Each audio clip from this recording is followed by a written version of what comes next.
السلام عليكم ورحمة الله تعالى وبركاته.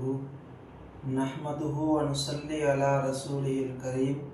أما بعد فقد قال الله تعالى في القرآن العظيم وفي القرآن المجيد بعد أعوذ بالله من الشيطان الرجيم بفضل بسم الله الرحمن الرحيم. فأما من تاب وآمن وعمل صالحا فعسى أن يكون من المفلحين. صدق الله العظيم.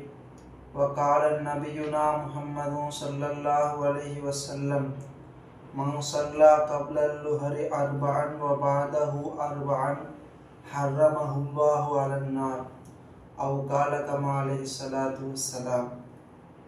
எல்லா புகழும் புகழ்ச்சியும் அல்லாஹ் ஒருவனுக்கே சொந்தம். இறை சாந்தியும் சமாதானமும் நம் ஈருலக தலைவர் முகமது நபி ஸல்லல்லாஹு அலைஹி வஸல்லம் அவர்கள் மீதும் அன்னாரின் குடும்பத்தார்கள் மீதும் அன்னாரின் அடிச்சுவடுகளை பின்பற்றி வாழ்ந்த உத்தம சத்திய சஹாபாக்கள், தாபியீன்கள், தபா தாபியீன்கள், நாதாக்கள், ஷுஹதாக்கள், அவுலியாக்கள் மற்றும் இந்த காணொளியின் மூலம் உலகமெங்கிலிருந்தும் கண்டு கொண்டிருக்கின்ற நம் அனைவரின் மீதும் உண்டாகுவதாக. ஆமீன். கண்ணியம் பொருந்திய சகோதரர்களே, அல்லாஹ் நல்லடியார்களே, இந்த இஸ்லாமிய உபதேசத்தின் மூலம் ஒவ்வொரு நாளும் ஒவ்வொரு நல்ல உபதேசங்களை கேட்டு வருகின்றோம். அல்ஹம்துலில்லாஹ்.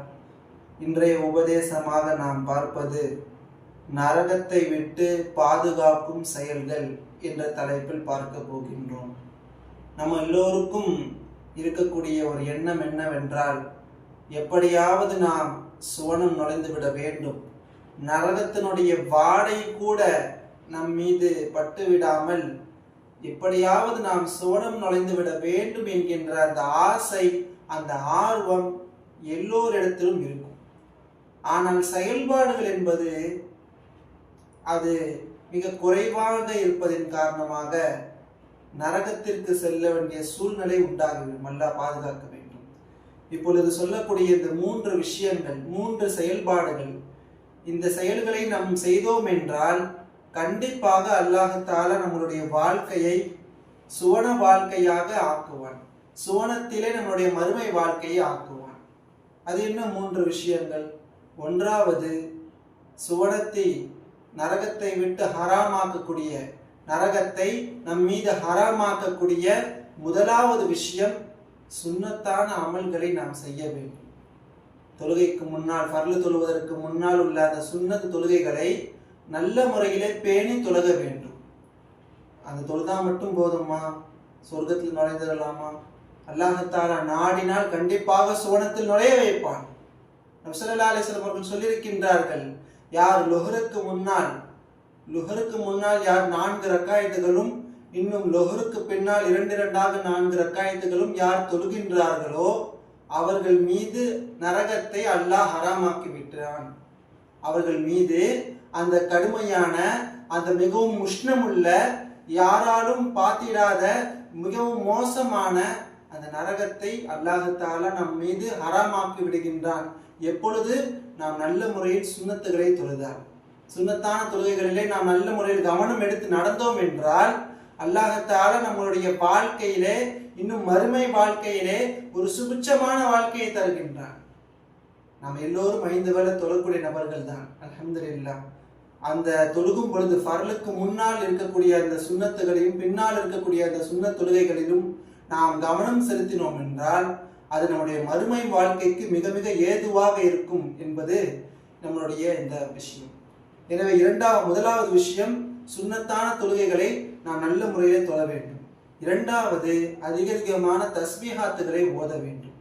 அதிகமாக திக்ர்களை செய்ய வேண்டும். நாம் அதிகமாக திக்ர் செய்யும் பொழுது அல்லாஹ்வுடைய நேசம் நமக்கு கிடைக்கின்றது. அல்லாஹ் தஆலா யாரை நேசித்து விட்டானோ அவரை எந்த காலத்திலும் அல்லாஹ் நரகத்திற்கு அனுப்புவது கிடையாது. அல்லாஹ் நேசித்தவர்களை என்றும் நரகத்திற்கு அல்லாஹ் அனுப்ப மாட்டான், அதை விரும்பவும் மாட்டான். எனவே அதிகமாக தஸ்பீஹாத்துகளை நாம் ஓத வேண்டும்.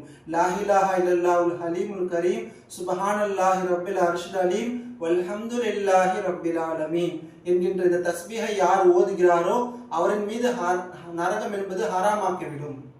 நரகம் என்பது இந்த தஸ்பீஹை ஓதுபவர்கள் மீது ஹராமாக்கப்பட்டுவிடும் என்று நபி ஸல்லல்லாஹு அலைஹி வஸல்லம் சொல்லியிருக்கிறாங்க.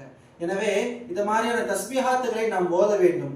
அதே போல அல்லாஹ்விடத்தில் நாம் கேட்க வேண்டும், யா அல்லாஹ் அந்த நரகத்தை விட்டும் அந்த நரகத்தினுடைய தீங்குதலை விட்டும் வேதனையை விட்டும் என்னை பாதுகாரு என்று நாம் அல்லாஹ்விடத்தில் அழுது நாம் கேட்க வேண்டும். நபி ஸல்லல்லாஹு அலைஹி வஸல்லம் அவர்கள் சொல்லியிருக்கின்றார்கள், யார் எந்த நபர் 3 தடவை இந்த நரகத்தை விட்டு பாதுகாப்பு தேடுகிறாரோ அப்போ அந்த நரகம் அல்லாஹ்விடத்துல சொல்லுமா, யா அல்லாஹ் அந்த மனிதரை என்னிடத்துல வர வச்சிடாதே, அந்த மனிதரை இந்த நரகமாக என்னிடத்துல வர வைத்து விடாதே, இந்த அளவிற்கு உன்னிடத்தில் உருகி கேட்கின்றாரே அவரை இந்த நரகத்தை விட்டு பாதுகாத்து விடு என்று நரகம் அல்லாஹ்விடத்துல பரிந்துரை செய்யுமா. அப்போ நம்ம அல்லாஹ்விடத்துல கேட்கணும், இந்த நரகத்தை விட்டு பாதுகாரு யா அல்லாஹ் என்று நாம் கேட்கக்கூடியவர்களாக இருக்க வேண்டும். எனவே இரண்டாவது விஷயம், அதிகமாக நாம் தஸ்பீஹ் செய்தோம் என்றால் அந்த நரகத்தை விட்டு பாதுகாத்துக் கொள்ளலாம். மூன்றாவது, நாம் அல்லாஹ்விடத்தில் அதிகமாக பாவ மன்னிப்புகள் தேட வேண்டும். நாம் செய்த பாவங்களுக்காக, முன் செய்த பாவங்களோ அல்லது எந்த பாவங்களாக, சிறிய பாவங்களாக இருக்கட்டும் பெரிய பாவங்களாக இருக்கட்டும், எல்லா பாவங்களையும் தவிர்த்திருக்க வேண்டும். ஏதேனும் பாவங்களை செய்திருந்தால் அல்லாஹ்விடத்தில் நாம் தௌபா செய்ய வேண்டும்.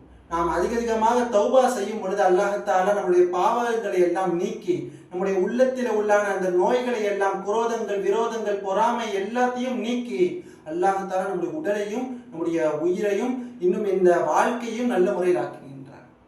ஒரு நுஸஹத்துல் மஜாலிஸ் என்கின்ற கிதாபில ஒரு நிகழ்வை பார்த்தேன். அனஸ் இப்னு மாலிக் ரலியல்லாஹு அன்ஹு சொல்றாங்க, அல்லாஹ்விற்கு பிடித்தமான ஒரு விஷயம், அல்லாஹ்விற்கு பிடித்தமான ஒரு விஷயம் இருக்கின்றது. என்ன அந்த விஷயம்? அல்லாஹ் தஆலா தன்னுடைய அடியார்கள் தன்னுடைய குடும்பத்தோடு அமர்ந்து சாப்பிடுவதை அல்லாஹ் தஆலா விரும்புகின்றான். எல்லோரும் அவங்களுடைய பிள்ளைகளோடு அவருடைய மனைவி மக்களோடு இணைந்து எந்த விதமான பிரச்சனையும் இல்லாமல், எந்த விதமான சஞ்சலங்களும் இல்லாமல், மனைவி மக்களோடும் பிள்ளைகளோடும் ஒன்றாக சேர்ந்து அமர்ந்து சாப்பிடுவதை அல்லாஹ் தஆலா விரும்புகின்றான். விரும்புவதோடு மட்டுமல்ல, அவருடைய பாவங்களையும் அல்லாஹ் மன்னித்து விடுகின்றான். அவர்கள் சாப்பிட்டு முடிப்பதற்கு முன்னால் அவருடைய பாவ பிழைகளை எல்லாம் அல்லாஹ் தஆலா மன்னித்து விடுகின்றான். அப்போ எவ்வளவு பெரிய ஒரு நியமத் நமக்கு. நம்ம எல்லோரும் ஒன்றாக இருக்க வேண்டும். பிள்ளைகளோடும் சரி, பெற்றோர்களோடும் சரி, உறவினர்களோடும் சரி, சகோதரர்களோடும் சரி, எல்லா மக்களோடும் சரி நாம் அன்பாக முறையில் இருக்க வேண்டும். அப்பொழுது அல்லாஹ் தஆலா நம்முடைய பாவங்களை மன்னித்து விடுவான், நம்முடைய கஷ்டங்களை நீக்கி விடுவான். எனவே இன்று சொல்லப்பட்டிருக்கக்கூடிய 3 விஷயங்கள், ஒன்றாவது சுன்னத்து தொழுகைகளிலே பேணுதலாக இருக்க வேண்டும். இரண்டாவது அதிகமாக தஸ்பீஹாத்துகளை ஓத வேண்டும். மூன்றாவது அல்லாஹ்விடத்தில் அதிகமாக பாவ மன்னிப்புகளை தேட வேண்டும். வல்லர் ரஹ்மான் அல்லாஹ் அந்த நோய்பினை தரக்கூடிய அந்த நரகத்தை விட்டு நம்மை பாதுகாப்பானாக. மேலும் நம்ம எல்லோருக்கும் ஜன்னத்துல் ஃபிர்தௌஸ் என்ற உயர்ந்த சுவனத்தை உங்களுக்கும் எனக்கும் நசீவாக்குவானாக. ஆமீன். வாஹிர் தஅவானா அல்ஹம்துலில்லாஹி ரப்பில் ஆலமீன். அஸ்ஸலாமு அலைக்கும் வரஹ்மத்துல்லாஹி தஆலா வ பரகாத்துஹு.